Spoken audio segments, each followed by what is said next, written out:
Hello, everyone, and welcome back to Midnight Murmurs, where dreams melt into shadows and stories float through your sleep.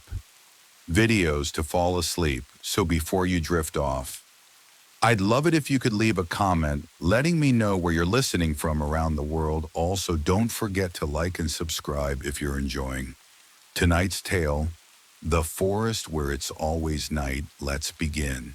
They say there's a place far beyond the last road where the trees grow so thick that sunlight never touches the ground, where the wind speaks in tongues older than memory and time itself folds inward like a dying flame, a place forgotten by maps and avoided even by birds, a place that never knows morning because the sky above it is always dark.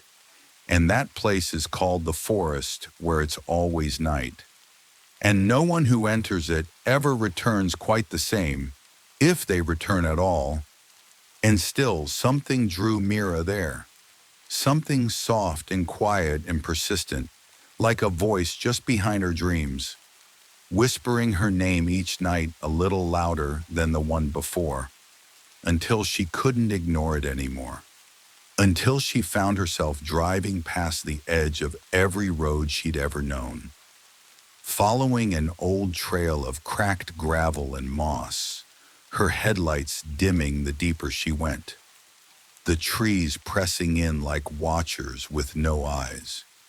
And though she should have turned back, something in her chest ached at the thought, something old and unfinished, something that felt like it belonged to the forest itself.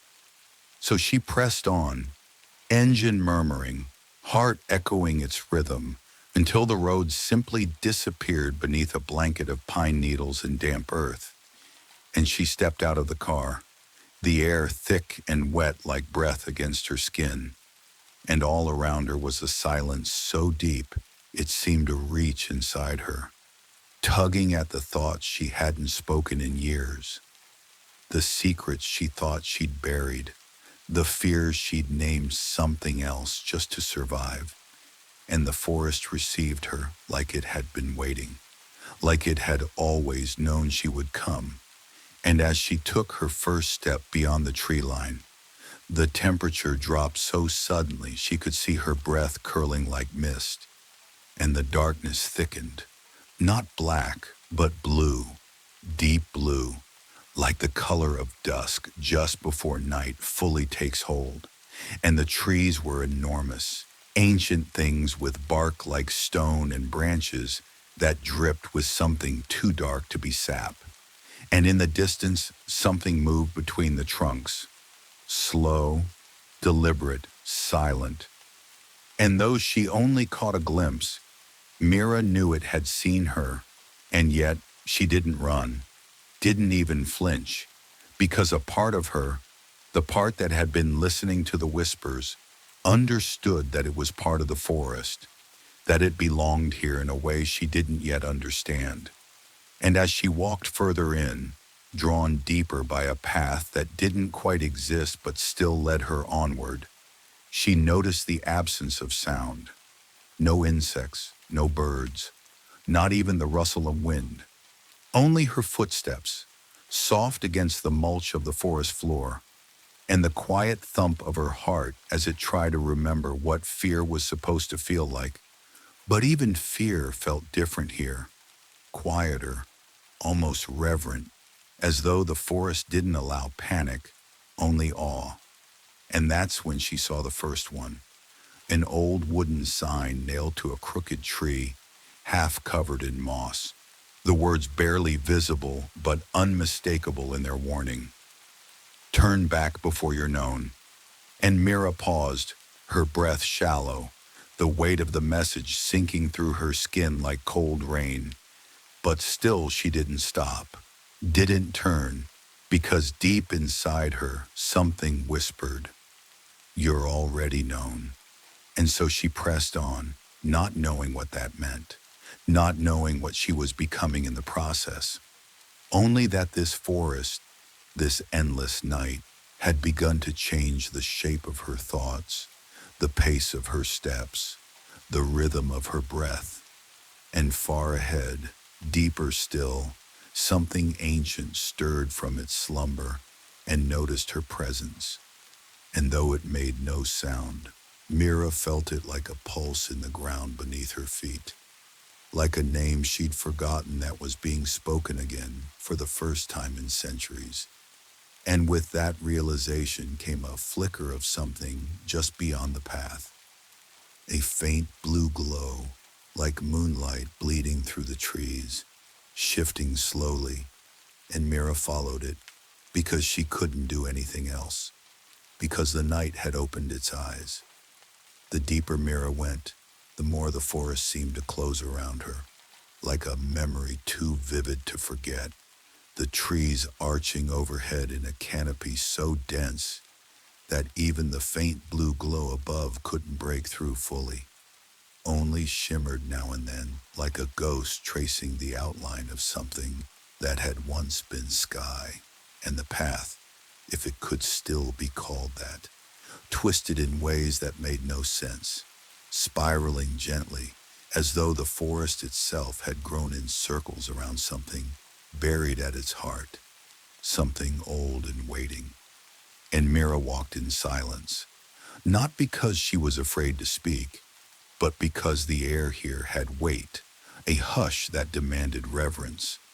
And every time she opened her mouth, it felt as though the forest pressed a finger against her lips, urging her to listen instead.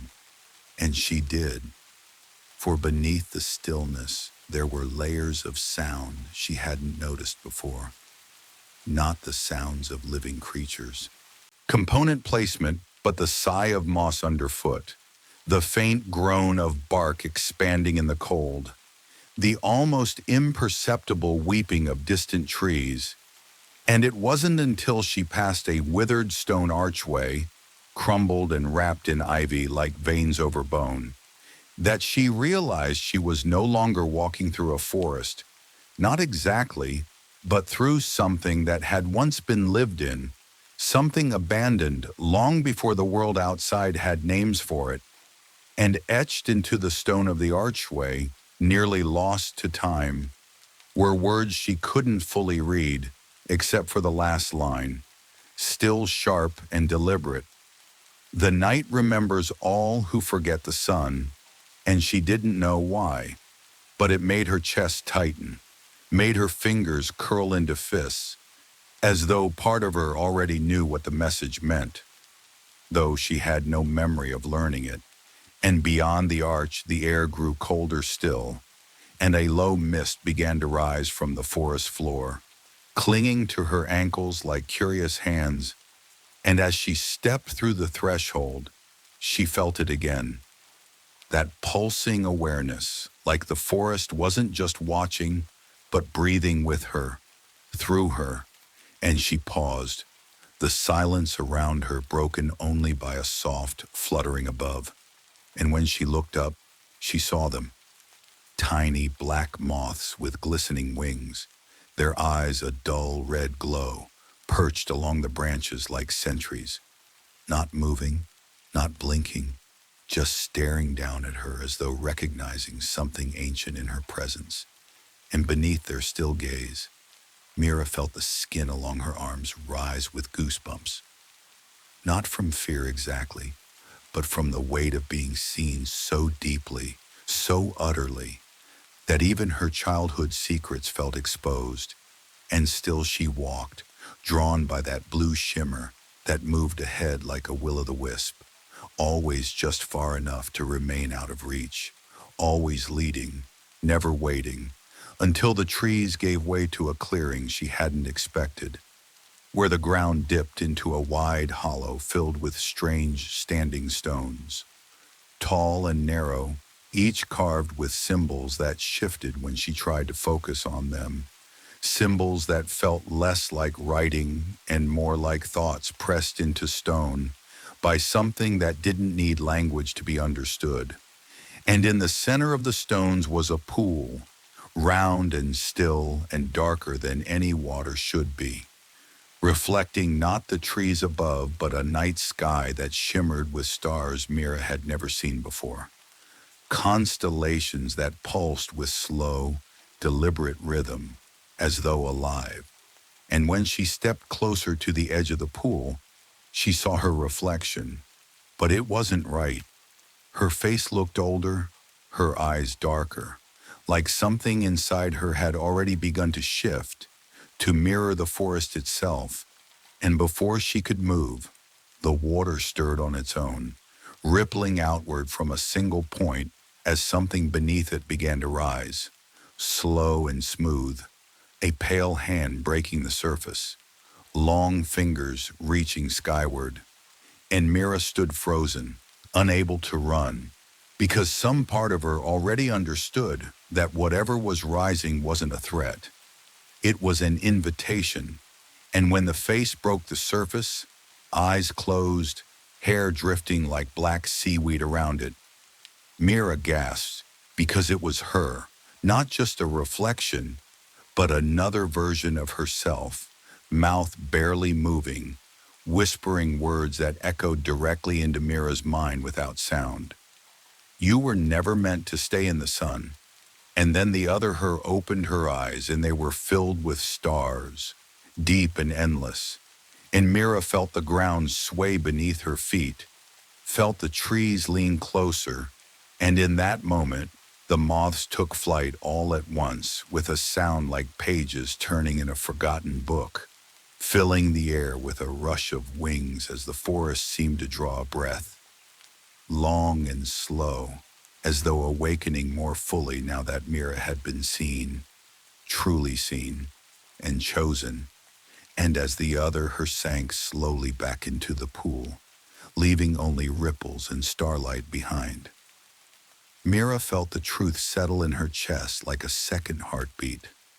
There was no going back, not now, not ever, because she had crossed the threshold, and the forest had begun to remember her name. Mira didn't remember deciding to sit beside the pool, but when she became aware of herself again, she was kneeling at its edge, fingertips resting lightly on the damp moss, her breath slow, eyes locked on the reflectionless black water that pulsed now with a slow rhythm, like something breathing just beneath the surface.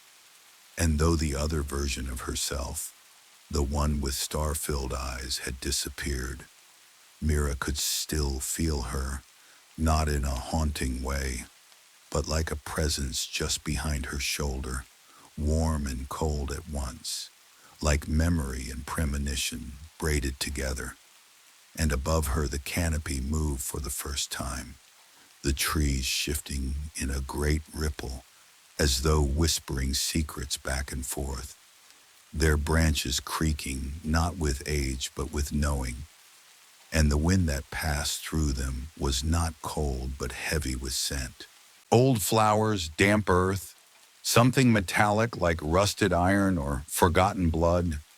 And Mira closed her eyes, letting the air move over her, into her, and she felt her thoughts begin to slow, not in a dull or sleepy way, but in a dreamlike rhythm, as though her mind was sinking to the pulse of the forest, as if all her past worries, the emails left unanswered, the people she disappointed, the version of herself she pretended to be, were growing smaller and further away, fading like daylight in this place where night never lifted.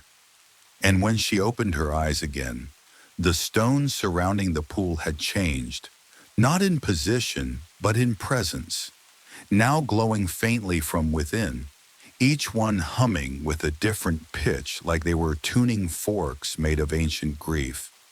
And when she touched one, her vision blurred for a moment, and she saw something.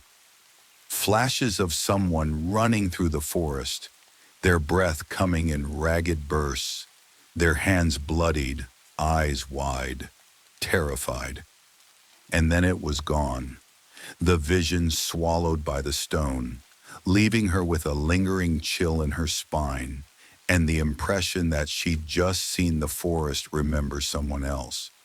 And the realization struck her hard. These stones were not markers or monuments.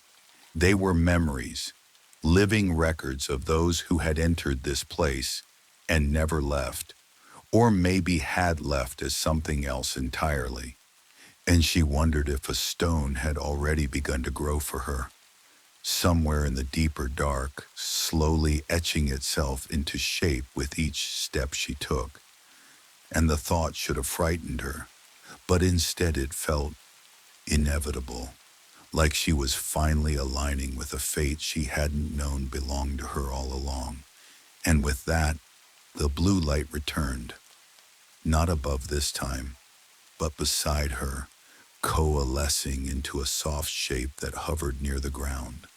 A glowing sphere no larger than a lantern flame, pulsing gently like it was breathing with her. And without thinking, Mira stood and followed it again, leaving the pool, the stones, the version of herself in the water, and stepped back into the narrow paths that wound deeper into the forest's heart, the moss beneath her feet thickening, the air pressing tighter around her shoulders. And with each step, the forest grew stranger, trees with bark that shimmered like scales, leaves shaped like hands, twisted roots that moved just slightly when she wasn't looking. And distant in the dark, she heard music, faint and broken, like a lullaby half forgotten, notes drifting like perfume on the still air. And she followed it, the melody threading through the trees, growing louder and softer by turns, always just ahead, leading her towards something not quite living, not quite dead, until she reached another clearing. This one filled with mirrors, dozens of them, tall and thin, circular and cracked, leaning against tree trunks, half buried in earth, their surfaces fogged but not from the cold, as though they breathed on their own. And when Mira stepped between them, the light flickering softly at her side dimmed and vanished into the shadows, leaving her alone with her reflections. Except they weren't reflections, not exactly, because when she looked into the first mirror, the face that stared back was hers but not her, eyes wide with terror, mouth silently screaming, a shadow behind her in the glass reaching out, long-fingered and hungry, and she turned quickly to find nothing there, only the empty clearing in the soft hum of unseen trees. But when she looked into the next mirror, the version of her was older, hollow-cheeked, mouth stitched shut with something black and rough, eyes filled with sadness so deep it felt like drowning. And then another mirror, this one showing her laughing, wild and barefoot, eyes glowing with silver light, dancing in a circle of stones, while something vast and invisible moved in the sky above her. And as she moved from mirror to mirror, each version grew stranger, some weeping, some monstrous, some radiant like forgotten gods. And she understood suddenly that these were all the selves she could become here, that the forest was showing her not memories, but possibilities, the outcomes of choices she hadn't yet made. And in the final mirror, cracked at the center, she saw herself as she was now. But behind her stood the silhouette of something vast, antlered and hollow, with roots spilling from its ribs and eyes like deep wells of silence. And though it did not move, did not breathe, she felt it acknowledge her, felt its quiet invitation pulse through the crack in the mirror like a heartbeat shared. And when she turned away, every mirror went dark at once, their surfaces turning pitch black like the pool. And in that moment, she realized something was watching her from beyond the clearing, just at the edge of the trees. And though she couldn't see it clearly, she could hear its breath, slow and ragged, like something unused to waking. And it whispered not with a voice, but with presence. with the shifting of leaves and the tremble of the ground beneath her, and Mira whispered back, though she didn't know what she said, only that the forest heard it, accepted it, and offered its reply in the form of a path unfolding before her, narrow and winding, lit faintly by glowing fungi that pulsed in shades of violet and indigo, and she stepped onto it. Not because she had to, but because every part of her knew that turning back wasn't just impossible, it was meaningless. Because the part of her that had once belonged to sunlight was gone now, and in its place was something darker, deeper, not evil, not monstrous, but ancient, like the stillness at the bottom of a forgotten lake. And as she walked, the trees leaned closer again, as though eager to learn her shape, her name, her scent. And above her, in the places where the branches thinned just enough to see slivers of sky, stars began to pulse slowly into view. Not stars from her world, but new constellations, forming one by one, sketching a map that could only be read by those who had given up their names.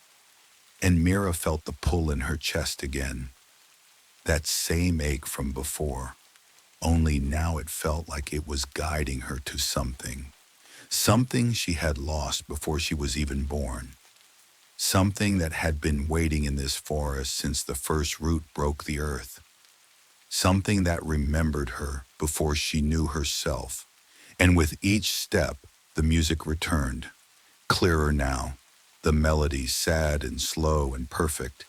And ahead in the shadows, something vast waited, not patient but eternal, and it was finally ready to speak her name.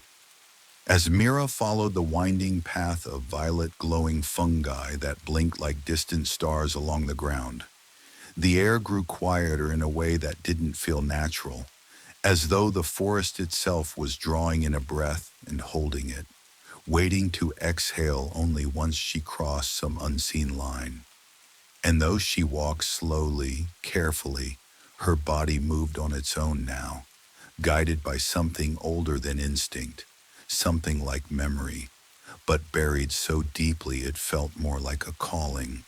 And the further she walked, the more she began to notice that time, whatever time meant here, no longer flowed the way it used to.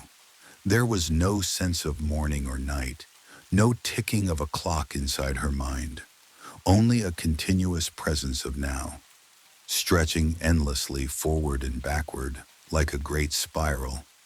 And in this eternal now, Mira began to hear the trees again, not as sound, but as language, deep and slow and full of shapes she didn't recognize yet somehow understood. And it wasn't speech in the way she'd known it, but feeling, emotion, memory turned to rhythm. And as she passed a massive trunk wrapped in glowing veins of amber sap, she felt a whisper reach her. Not a word, but a sensation, a gentle grief, as though the tree had once known light and missed it in the way a dream misses being real. And Mira paused, resting her palm against the bark.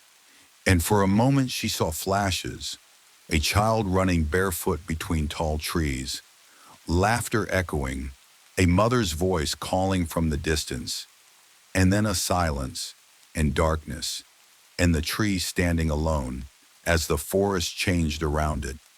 And then Mira stepped away, blinking tears from her eyes, though she didn't understand why they'd come. And the path bent again, curving downward, spiraling into a place where the roots of the forest no longer grew beneath her, but above her, hanging like chandeliers of bone and soil. And the ground here had changed too, slick and black and gently pulsing, as though walking on the skin of something ancient that dreamed beneath the forest. And ahead at the bottom of the spiral was a door, not one made of wood or stone, but something grown, a twisted arc of branches and sinew, held together by thorns that glistened with sap that dripped upward instead of down. And as she approached it, the fungi dimmed, and the breath of the forest slowed again.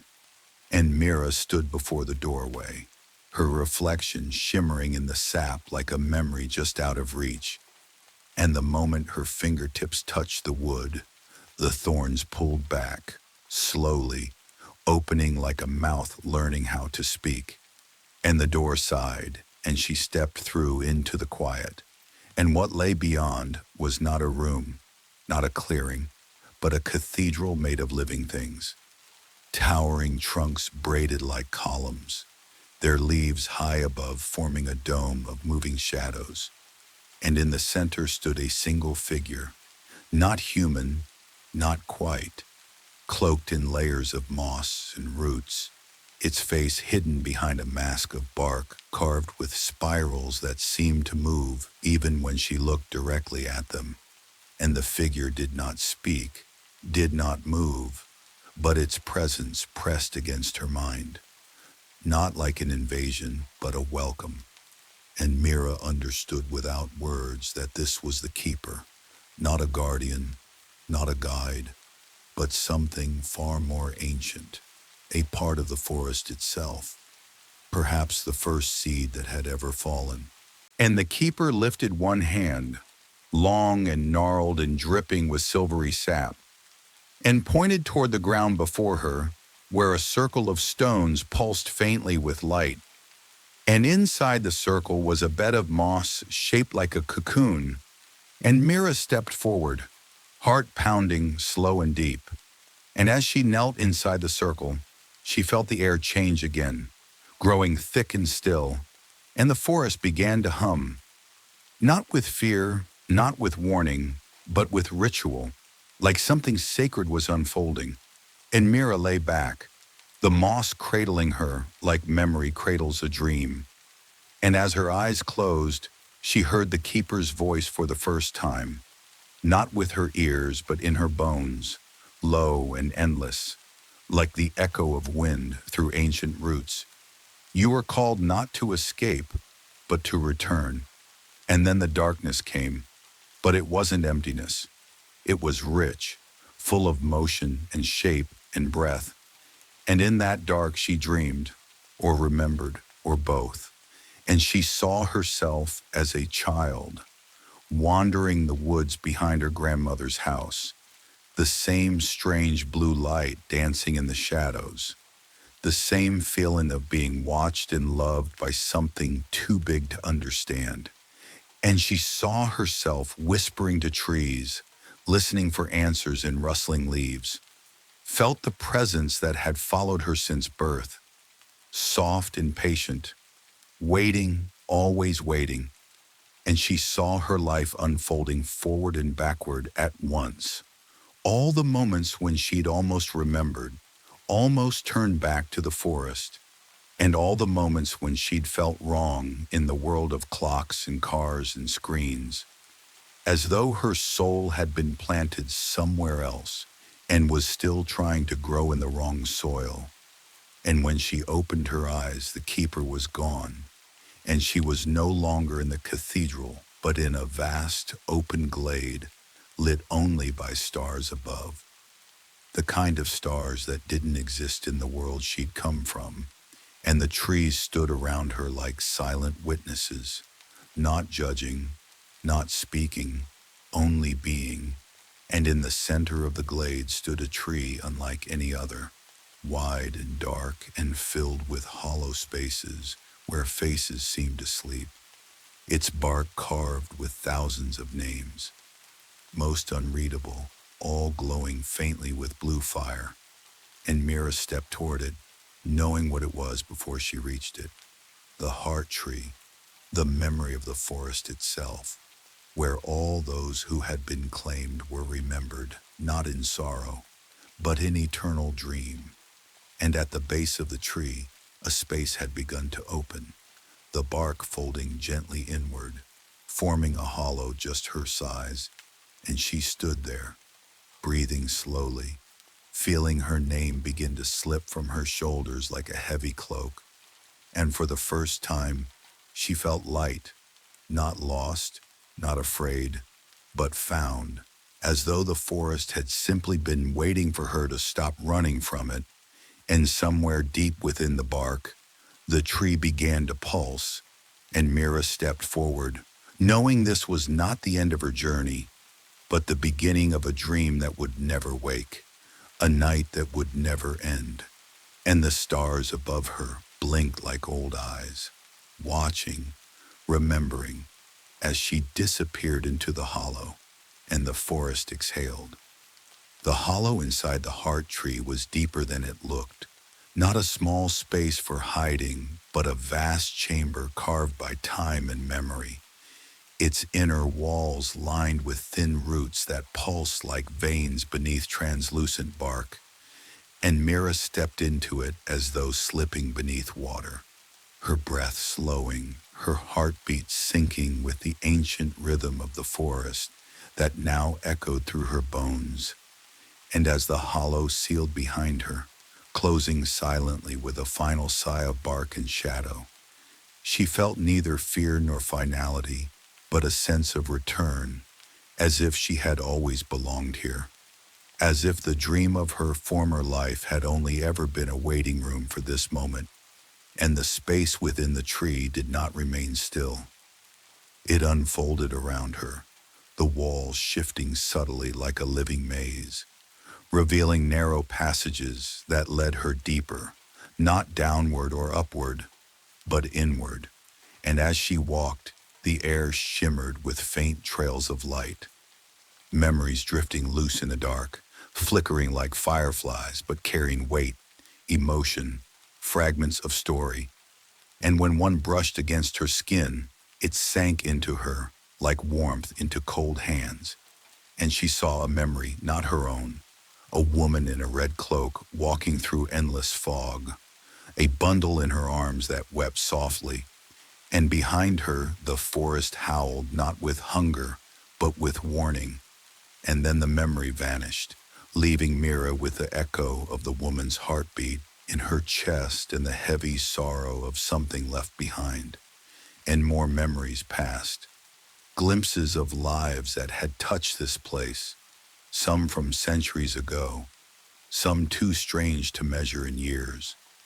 People who had come to the forest seeking freedom, escape, understanding, and some who had come simply because the forest had whispered their names in the dark. And Mira wondered if they too had felt this same sense of fading self, not death, but transformation, like becoming something more true than what the world had told them they were. And eventually the passages narrowed until she stepped into a chamber so still, so silent, that her breath sounded like thunder. And at the center of this room was a pool, not of water, but of light, soft and swirling, glowing with the color of memory and dream. And surrounding the pool were figures, 5 of them, cloaked in shadow and bark, faces hidden, unmoving, like statues carved from the forest's oldest secrets. And yet Mira felt them watching her, not with eyes but with presence, ancient and knowing. And as she approached the pool, one of the figures lifted a hand and pointed at the surface, and though it made no sound, Mira understood the command. Look, remember, choose. And so she knelt, her fingers trembling only slightly as she reached toward the liquid light, and when her hand touched its surface, the glow surged up her arm like a current, and her mind opened, not like a door, but like a sky being torn wide. And in that light she saw herself, not just who she had been, but every version of her that could have existed, all the branching paths she had walked away from, all the selves she'd buried to become acceptable, quiet, invisible. And she wept, not from sorrow, but from recognition, from the overwhelming relief of finally being seen by something that didn't want to change her, but simply understand her. And the figures around the pool began to hum, low and rhythmic, and the chamber vibrated softly like a drum being struck far below the earth, and Mira felt the choice rise before her, not spoken, not offered with words, but made clear in the stillness. She could leave this place, return through the paths of memory and dream, walk back into the world she had come from, changed, but tethered still to the laws of time and loss. Or she could stay, let go completely, become one of the forest's hidden voices, a watcher, a whisper, a keeper of the stories that the world had forgotten. And the moment she recognized the choice, she knew it was already made, because the version of her that wanted to return had already been shed somewhere between the pool and the path of glowing fungi. And she did not feel sadness, only a quiet gratitude for the girl she used to be, the one who had carried her this far. And Mira stepped fully into the pool, letting the light swallow her. And for a long time, there was nothing, no sound, no weight, only a drifting, endless and slow. And then, gradually, she began to feel herself take root, not in the earth, but in the dream of the forest itself, her senses stretching outward like vines, touching bark and stone and memory. And she was no longer just Mira. She was the hum beneath the moss, the flicker of blue light between the trees, the whisper in the branches when the wind did not blow. And above her the stars shifted again, rearranging themselves into a shape that bore her name, not the one she'd been given, but the one the forest had always known. And far away, someone else stepped into the edge of the forest, lost in quiet, their breath hitching with wonder, and Mira felt it, the ripple of their presence, and she smiled without a mouth, welcomed them without words because she understood now.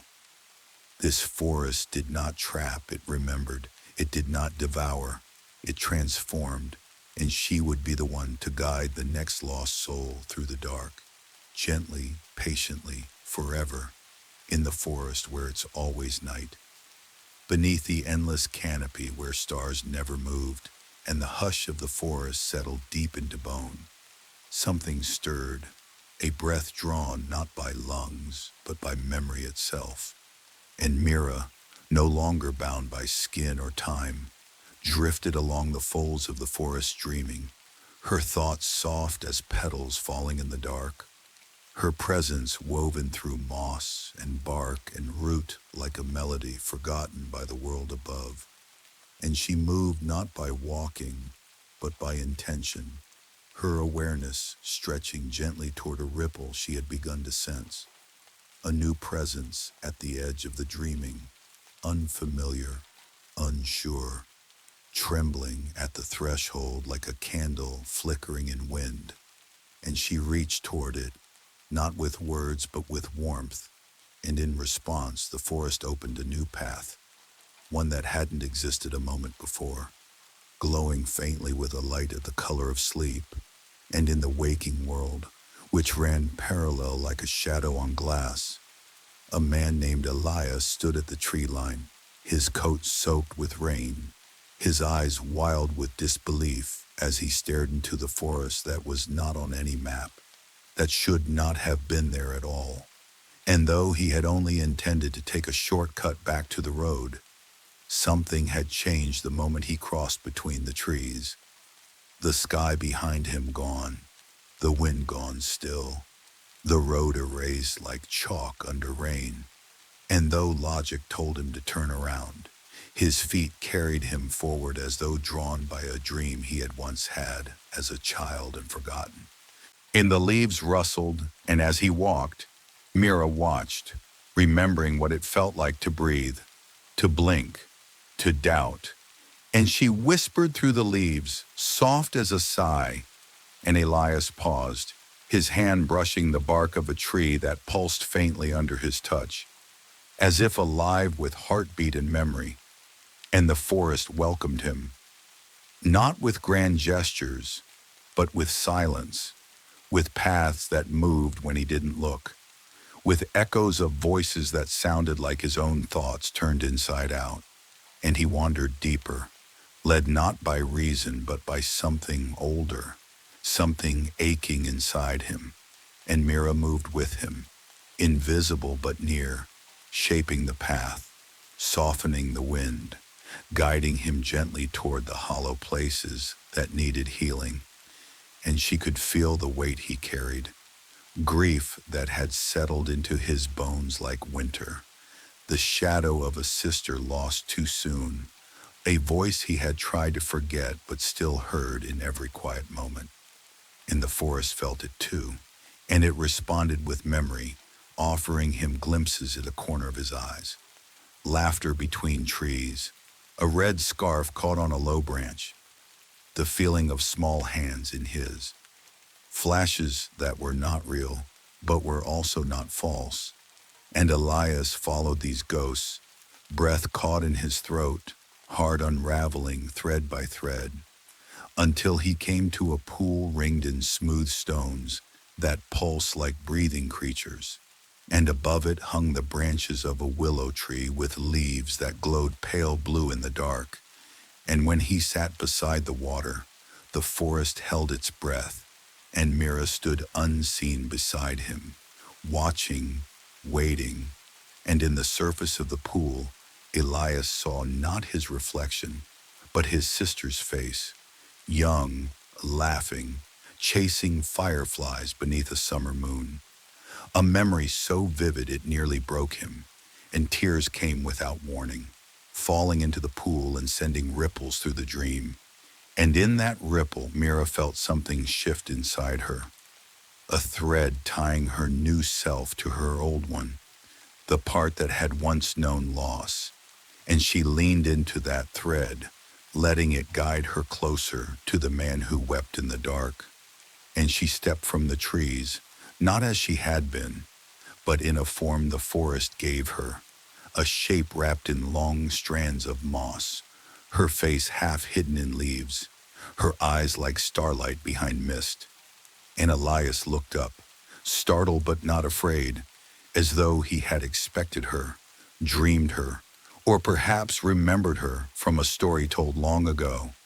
And she knelt beside him, her voice not spoken but heard within, and she said, "You're not lost, you're becoming." And Elias trembled, not because of fear, but because some part of him believed her. Some part of him had always known this place waited for him at the end of his grief. And when he reached for her hand, it passed through mist and memory and starlight, but he still felt it, warm and calm, like the hand of someone who knew the path. And she guided him, slowly, toward the edge of the pool, where the water grew darker and deeper. And above them, the trees whispered to one another in the language of leaves, remembering, always remembering. And Elias stepped into the pool, not to drown but to surrender, and Mira stepped with him, and together they sank into the dream, two voices joining the chorus that hummed through the roots of the forest, a lullaby without end. And far above, the stars blinked softly, shifting again, reshaping the night to hold a new name. And the forest breathed in, slow and deep, and then slept.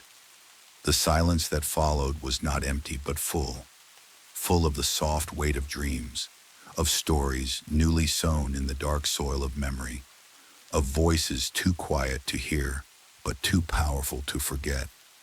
And though Mira and Elias had slipped into the forest dreaming, becoming part of its eternal hush, the forest itself had no end, and neither did its reach, because far beyond the place where roots tangled like sleeping giants, and the stars no longer moved, there was another stir, a flicker in the pattern, a change so subtle only the deepest trees noticed it first.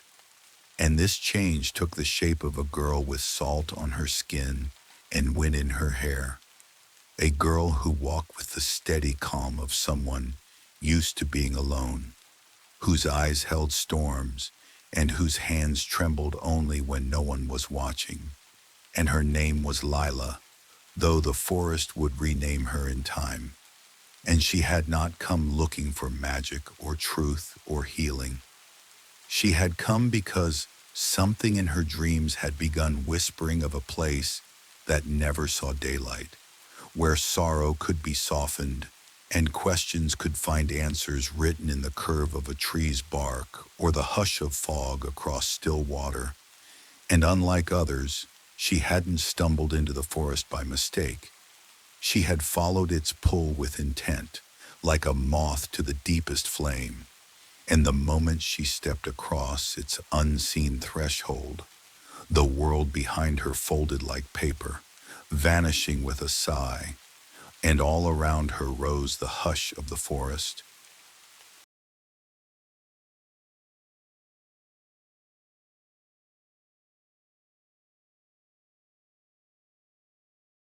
Pressing against her ears like deep water, and she paused, her breath catching not from fear, but from recognition, because she had dreamed this place for years. The spiraling paths lit by mushrooms like fallen stars, the trees whose branches arched together like cathedral ceilings, the soft murmur of wind that spoke without words. And she knew then that this forest had been waiting for her too, the way it waited for all who carried the right kind of ache. And she began to walk, slowly, carefully, following a trail that glowed faintly with violet light.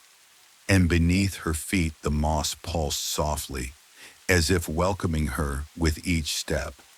And though she could not see them, Mira and Elias watched from the dreaming, their presence woven into the hush of the leaves and the movement of shadow. And the forest listened through them, felt through them, remembered through them. And they sensed something different in Lila, not just sorrow, but determination, not just questions, but a hunger to understand what lived between the lines of silence. And as Lila walked, the forest opened for her, not with grandeur, but with gentleness, revealing glades where time moved slower than thought, streams that whispered secrets from before the first name was ever spoken, stones carved with symbols too old to translate, but which stirred something ancient in her blood. And as night folded in around her, though it had never truly left, Lila came to a clearing where a great arch of stone stood, draped in vines that glowed silver in the starlight. And beneath it, a figure waited, one she did not recognize but somehow knew. A woman whose face shimmered with the texture of dream, whose eyes held galaxies behind their calm. And though she spoke no words, Lila heard her voice like music pressed against her bones. And the figure raised a hand, not in warning, but in invitation. And Lila stepped forward, her heart beating slow and steady, her fear drowned beneath the deep quiet that had always lived inside her. And when she passed beneath the arch, the world shifted again. Not violently, not completely, but like waking from one layer of dream into another. And suddenly she stood in a place deeper than forest, a place where light bent differently, where trees hummed with thought. And she realized she had crossed into the heart of it, the dreaming within the dream, where the forest kept its oldest secrets, and voices, not many but a few, began to murmur around her, some close, some distant, and they did not frighten her, because she understood instinctively that these were not threats, but stories, living ones, waiting to be listened to. And one voice, clearer than the others, rose from a nearby tree, whispering her name, not as it had been, but as it would be. And Lila reached out, her fingers brushing the bark that pulsed beneath her hand, like the slow beat of a distant drum. And in that moment, the forest offered her a glimpse, not of her past, not of her future, but of her place, the space only she could fill in the vast dreaming tapestry, and she saw herself not as she was, but as she would become, a guide, a guardian, a singer of the quiet songs that kept the forest from forgetting. And she knelt beside the tree, her head bowed not in prayer, but in acceptance. And above her the stars shifted once more, making room for a new name, a new path, a new story. And the forest sighed, content for now, but never still, never silent, never done remembering.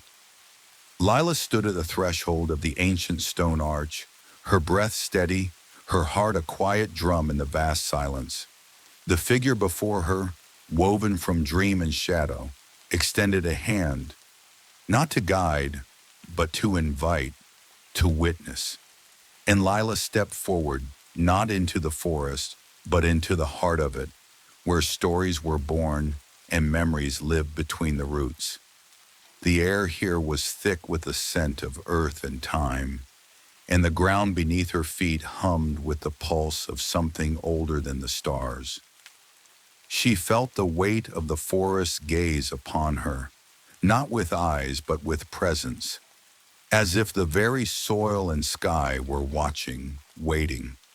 She knelt beside the ancient tree, its bark etched with symbols that whispered of forgotten languages.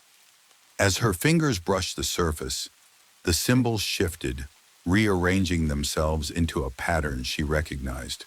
Her own name, written in a script she had never learned, but somehow knew. The figure beside her spoke, not with words, but with thoughts that filled the space between them. "You have come," it said, and Lila understood.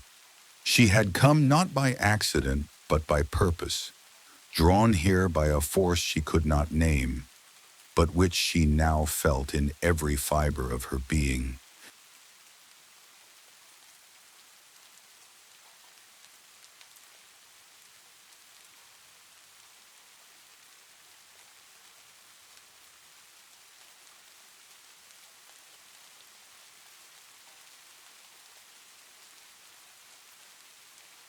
The forest shifted around her, the trees leaning in, the shadows deepening, as if the very landscape was holding its breath. And in that stillness, Lila understood her place. She was not a visitor, not an outsider.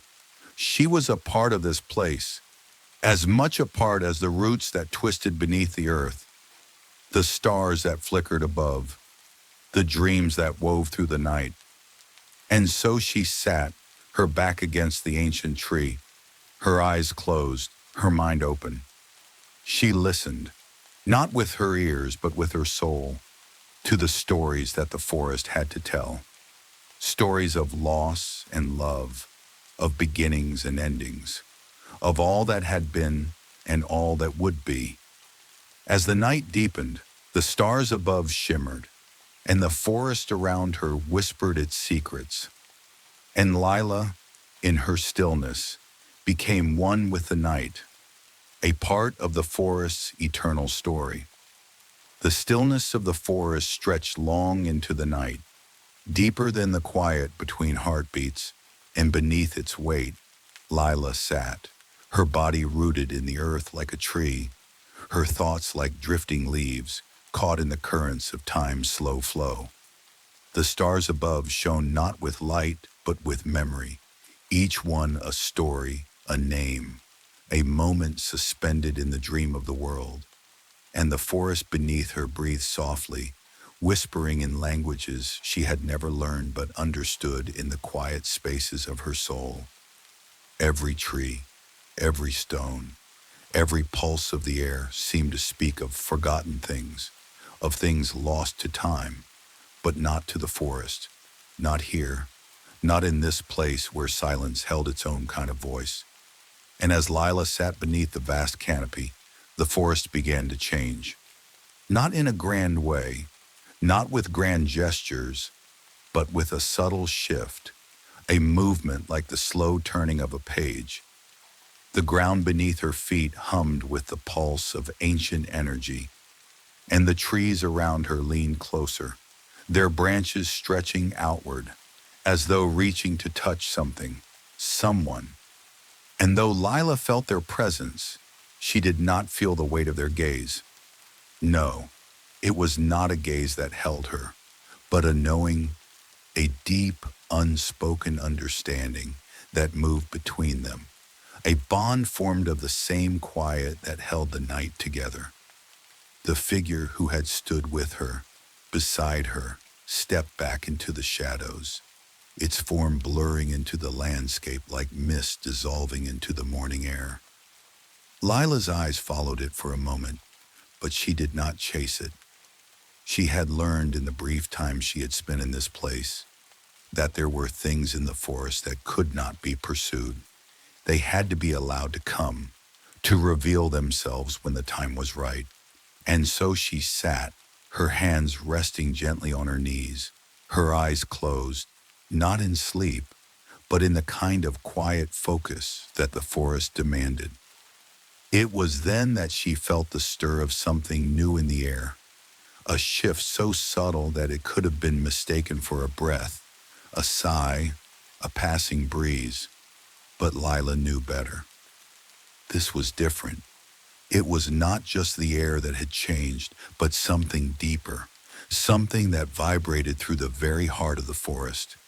A pulse, a rhythm, like the beat of a drum, far away yet somehow close, as though the very land itself was speaking, was calling, was waiting. And then she heard it, not with her ears, but with her mind, with the pulse in her chest, the rhythm in her blood. A voice soft at first, but growing clearer, louder, its words wrapping around her like tendrils of sound, until it filled the air, until it was the only thing she could hear, the only thing that mattered.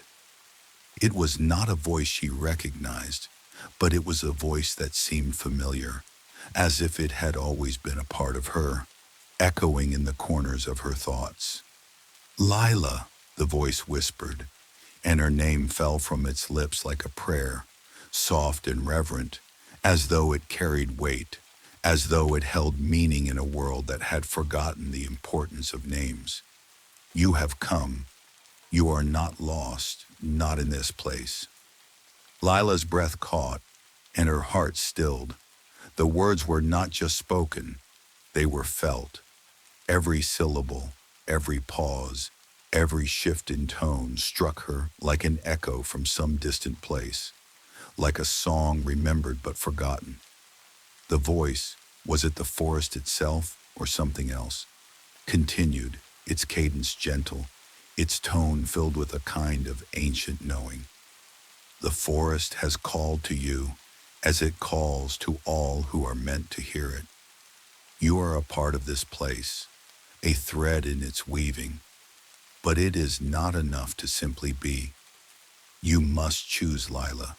The forest cannot guide you until you choose to listen." The words rippled through her, and though they were not harsh, they were not soft either. They were firm, rooted in the ground beneath her, in the vastness of the stars above. She could feel them in her bones, deep down where truth lived.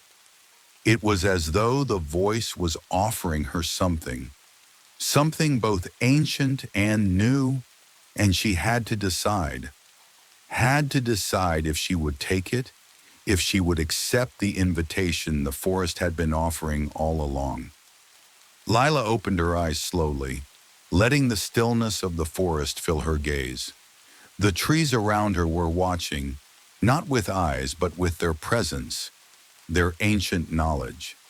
The stars above, though distant, felt close, like they were gathering around her, waiting. The air hummed with an energy she couldn't fully grasp, but it was there, thick and undeniable.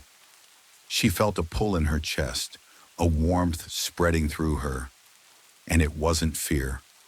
No, it was something else, something more familiar than fear, a kind of calm acceptance, as though she had known this moment would come, had known that she would stand here, between the roots of the ancient tree, between the stars and the earth, and have to make a choice. And then she knew, she understood. The forest had not just called her here, it had chosen her, not because of anything she had done or not done, but because of something inside her, something old and woven into her soul, something that had always been there, waiting for this moment. She was not a stranger to this place. She was a part of its stories, its dreams, its eternal rhythm. And so, without hesitation, she stood. The forest shifted with her, its branches bending as if to bow in recognition, its roots stirring beneath her feet. The pulse in the air deepened, vibrating through her skin, through her bones, until she could feel it in the very core of her being. She had made her choice. She had chosen to listen, and in doing so, she had accepted her place within the forest, within the dream. I am here, she whispered, her voice barely louder than the rustling of leaves, but it was enough. Enough for the forest to hear, enough for the stars above to shift once more. And as the words left her lips, the ground beneath her trembled, not in fear, but in recognition. The figure beside the tree, the one who had been watching her all along, stepped forward once more. Its form shimmered, flickering between worlds like a reflection in water. And it did not speak, but Lila knew what it was offering. It was not just guidance. It was an invitation to become something more, to be woven into the forest story in a way that few ever could. And Lila, now fully awake to the forest's heartbeat, reached out, not with her hands, but with her heart, her soul, and accepted. The world around her shifted again, not violently, but with a kind of gentle certainty, as though the earth itself was rearranging to accommodate her presence. The trees leaned closer, their branches brushing her hair, and the stars above swirled like whispers in the dark. And Lila, at the heart of it all, stood, no longer just a traveler, but a part of the forest, a part of its dreams, its memories, its endless night. And in that moment, everything made sense, not in words, not in explanations, but in the quiet understanding that passed between her and the forest, between her and the stars, between her and the ancient roots beneath her feet. The wind moved gently through the trees like a hush falling across an ancient gathering, and as Lila stood in the center of the forest that breathed like a living memory, she felt time unravel around her, not fast or slow, but in a circular rhythm that echoed something eternal, something without beginning or end. And in that moment she was no longer Lila, the girl who had wandered into the forest at dusk, but Lila the witness, Lila the vessel, Lila the keeper of the forest's breathless secrets and sleepless dreams. For here in this place where it was always night, there was no waking, no sleeping, only remembering, and the remembering had just begun. The trees around her seemed taller now, impossibly tall, their branches disappearing into a sky that no longer looked like the sky she once knew. It rippled like water, endless and deep, with stars that blinked in unison, as if they were listening, as if they had always been listening. And now, finally, she was ready to hear them.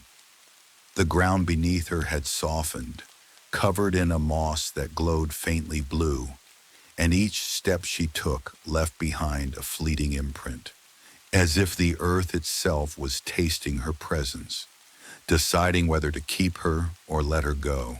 She walked not because she had to, but because the forest wanted her to move, and she trusted that impulse completely, trusted the way the roots curved aside to let her pass, the way the breeze carried her forward like a gentle hand on her back. She did not know where she was going, but there was no fear, not anymore. Only that steady, humming pull within her chest, the song she'd heard since the beginning, stronger now, like a melody rising to its final chorus. Then she saw them. Figures, not one, but many. They stood silently between the trees, shaped of mist and memory, their edges soft, their forms shifting like smoke caught in stillness. They were not ghosts. No, they were something older, deeper than that. They were echoes, remnants of those who had come before her, those who had heard the forest's call and had answered in their own time, in their own way. Some watched her with eyes like pools of starlight. Some bowed their heads in solemn greeting, and others simply existed, neither welcoming nor warning, just being, as though their very presence was part of the forest's endless dream. She stopped before them, and in that stillness, one of the figures stepped forward. A woman, tall and slender, her hair long and white like woven fog, her eyes calm and filled with the quiet weight of knowing. "You have come far," the woman said, her voice soft like the rustle of leaves in winter. "But distance here is not measured in steps. It is measured in surrender." Lila nodded. "I have given everything." The woman tilted her head as though listening not just to Lila's words, but to the spaces between them. "Not everything, not yet, but you are close." Lila wanted to ask what was left, what more the forest needed, but before the question could rise fully in her chest, the woman reached out and touched Lila's shoulder, and suddenly the world fell away. Not literally, not with falling leaves or collapsing skies, but with memory. A rush of images flooded her senses, memories she had buried, forgotten, or perhaps never even lived. Her mother's voice singing to her when she was small. The feeling of cold rain on her cheeks the day she'd run away. The trembling of her hands when she stood at the edge of her old life, knowing she had to leave it behind. Faces, some familiar, some strangers, glimpses of smiles, tears, laughter, shadows. 1,000 pieces of her soul scattered like stars in the dark, now drawn back to her all at once. She gasped and staggered back, but the woman held her steady. "The forest remembers everything," the woman said gently, "and now it remembers you. But you must do more than be remembered. You must become part of its remembering." And then the figures moved. They circled around her, their feet leaving no mark, their hands raised not in threat, but in offering. One by one, they placed their palms over her heart, not touching her skin, but through the air, through spirit. And with each pass, Lila felt something unravel, a doubt, a wound, a fear. They did not take these things away. They transformed them.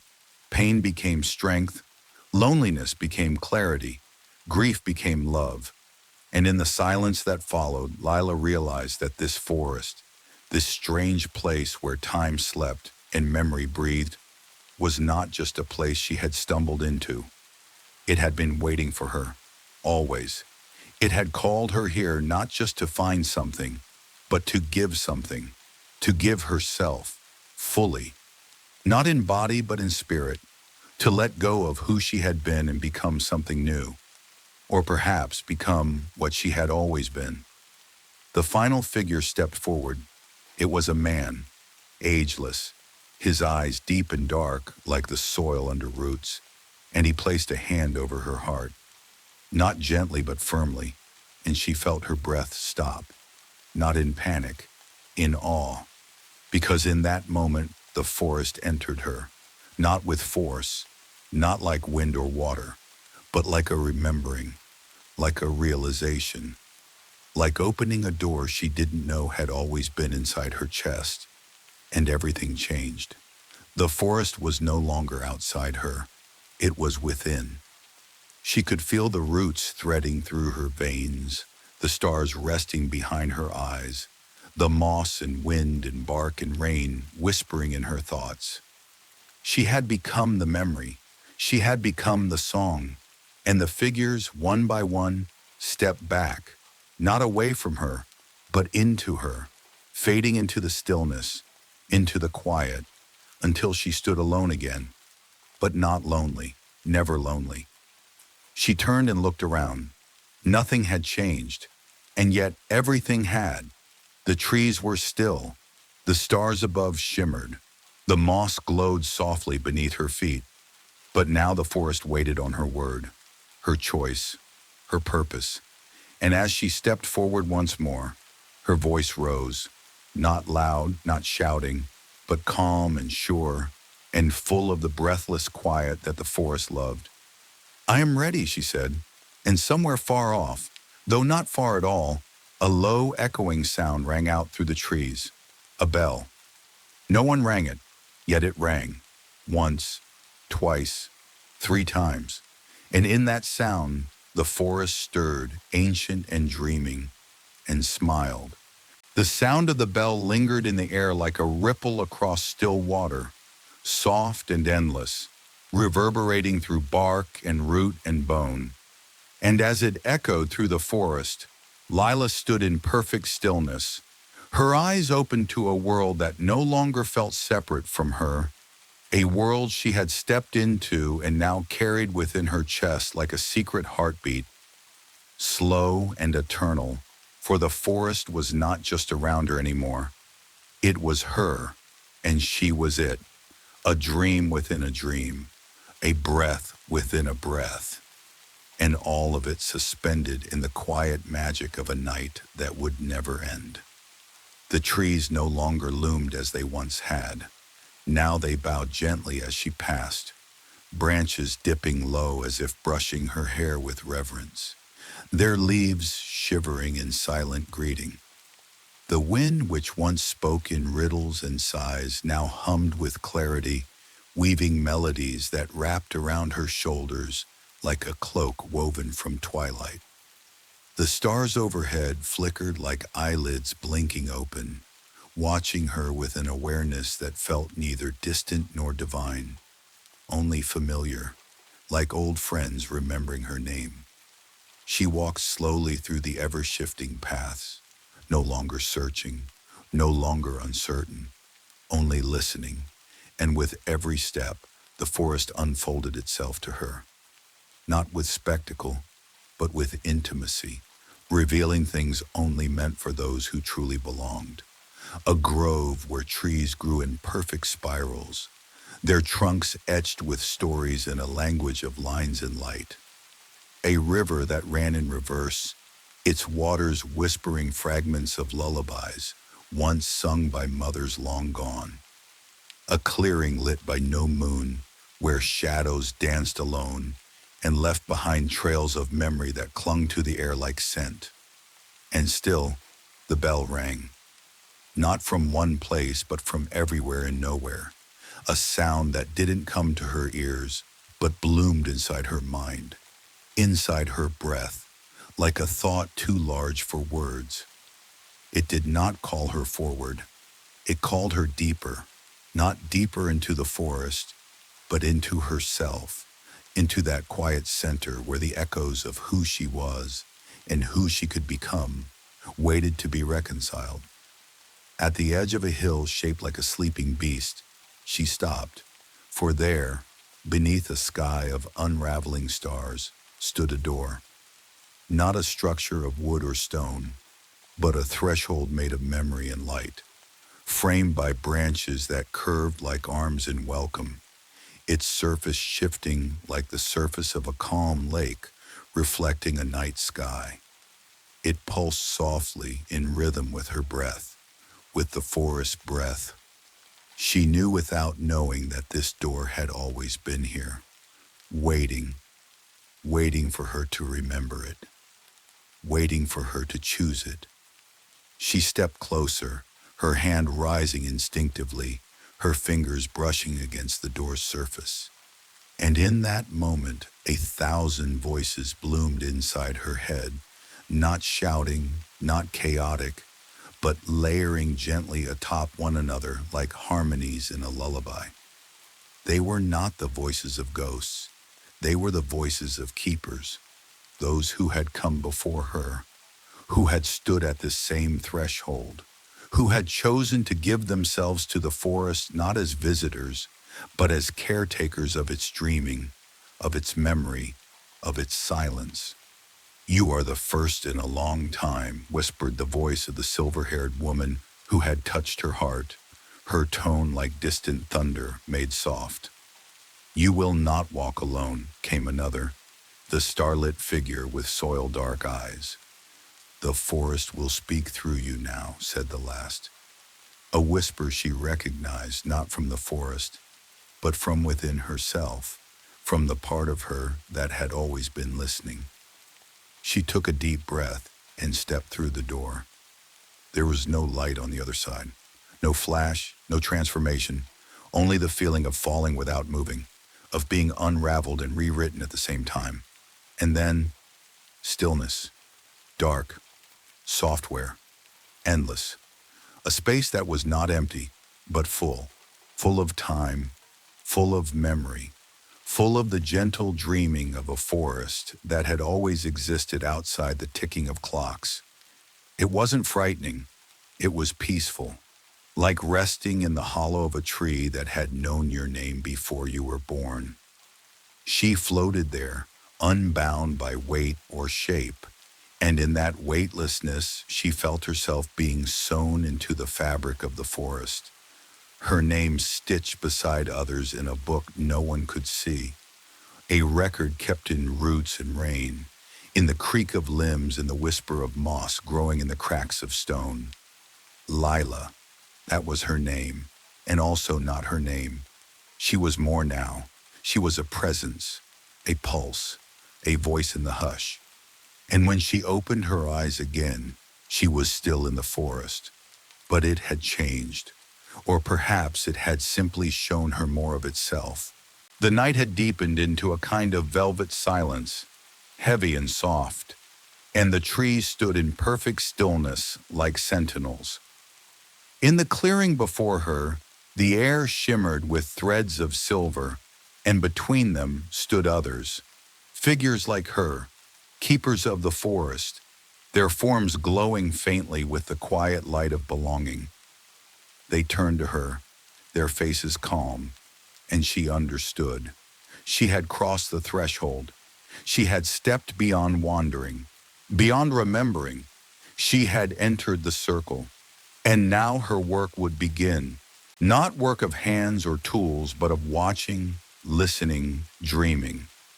She would be the eyes of the forest, the memory, the whisper in the leaves that led others like her forward. She would protect what could not be seen, guard what could not be held, carry the silence through the centuries until the forest whispered her name to someone else who wandered too far and listened too closely. A final bell rang, software, like a breath, and in the hush that followed, Lila smiled, not because she had found what she was looking for, but because she had become it. The forest was no longer a place she walked through. It was a rhythm that pulsed beneath her skin, a hush in the space between thoughts. And as Lila stood in the clearing that breathed like the chest of a sleeping giant, she understood something so ancient, so bone deep, that no words could hold it properly. She had not just found the forest, she had awakened it. And in doing so, she had awakened something else too, something that had been sleeping far longer, watching from the deep roots, waiting in the quiet corners where the trees leaned too close and the wind dared not speak. Her feet moved without thought now, guided by instinct, by something older than memory, and she walked to the center of the clearing, where a circle of stones hummed faintly beneath a thin veil of mist. The air here felt different, not colder, not warmer, but heavier, like it was soaked with the weight of forgotten time. Above her, The stars blinked slower now, as if holding their breath. She knelt beside the largest stone, her fingers brushing its surface, and as her touch met the cool, damp stone, a flicker of sound echoed inside her head. Not a voice, not a word, but something like a heartbeat buried deep beneath the earth, steady and slow and old beyond imagining. And then the wind changed. It stopped moving, completely, as if the entire forest had taken in a sharp breath and now waited, frozen. She stood, her eyes scanning the trees that now looked darker than ever before, the shadows longer, deeper, almost too deep.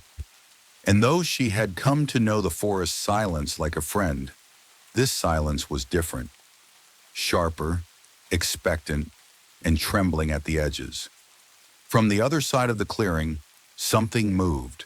Not a person, not a spirit, not a creature with a name she could understand. It was a shape, tall and thin, wrapped in darkness that pulsed like smoke. It didn't step into the light. It absorbed it, bent it inward, as though the world around it was collapsing in quiet surrender. Lila froze. The keepers had not warned her of this. The forest had not whispered this part. It had been hidden even from memory. But she could feel it now. Whatever it was, this thing standing just beyond the veil of trees, it did not belong to the night in the way she or the keepers did. It was older and hungry. The shape did not speak, yet Lila felt its intention like a cold wind pressing against her thoughts. It had been trapped long ago, before names, before stories, and now something she had done, some ripple in the deep fabric of the forest, had stirred it, cracked the seal that time had wrapped around its presence. Not on purpose, but not by accident either. She had become part of the forest, and the forest remembered everything, even the things it tried to forget. The ground beneath her vibrated faintly as the stones around her pulsed with dim, fading light. The mist thickened. The shape did not move closer, yet it felt closer with each second, as though it existed in every tree, every shadow, every breath of still air. She turned slowly, looking to the trees, hoping, knowing that the other keepers would appear, would circle around her again, would help her contain whatever this was, help her understand it. But no one came. She was alone, or maybe she was meant to be. Maybe this was part of the remembering too, a memory the forest could not keep to itself, a price for all that it had whispered, all that it had revealed. She opened her mouth to speak, to call out, but no sound came. The forest would not answer this time. Only the heartbeat continued below, slower now, deeper. And then the shape spoke, not aloud, but inside her. "You are the key. You are the crack." Lila stepped back.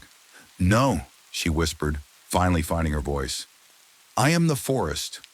The shadows swirled, twisted, recoiled for a moment. But then the shape took one step forward, and the stars above blinked out. Just one, just the first. And Lila felt it in her chest. Something had begun, something that could not be undone. The forest still surrounded her, but it was no longer only dreaming. It had awakened. And now something else had too. In the hush that followed, no wind returned. No birds called, no leaves moved, only silence. Alive, listening, waiting,